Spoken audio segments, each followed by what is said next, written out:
পাকিস্তানি সামরিক শাসকদের শাসনামলে প্রতিকূল পরিবেশে প্রতিষ্ঠিত একটি সাংস্কৃতিক সংগঠনের নাম ছায়ানট।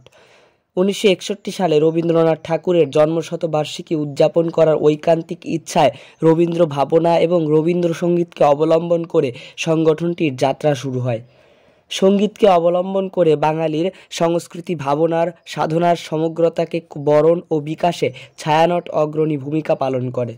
ধীরে ধীরে সাংস্কৃতিক সংগঠনটি সাহিত্যিক, চিন্তাবিদ, চিত্রশিল্পী ও চিত্রকর্মী, বিজ্ঞানী, সমাজব্রতীদের মিলন মেলায় পরিণত হয়। পাকিস্তানের এলিট স্বৈরশাসকদের দুঃশাসনের প্রতিবাদ থেকে শুরু করে স্বাধীনতা যুদ্ধ পর্যন্ত বাঙালির পথযাত্রার অংশ ছায়ানট। প্রতিষ্ঠার পর থেকে এখন অবধি বাঙালি সংস্কৃতি চর্চার লক্ষ্যে গান, নৃত্য, যন্ত্রসঙ্গীত, প্রশিক্ষণ ও প্রচারে ছায়ানট নিরলসভাবে ভূমিকা পালন করে চলেছে।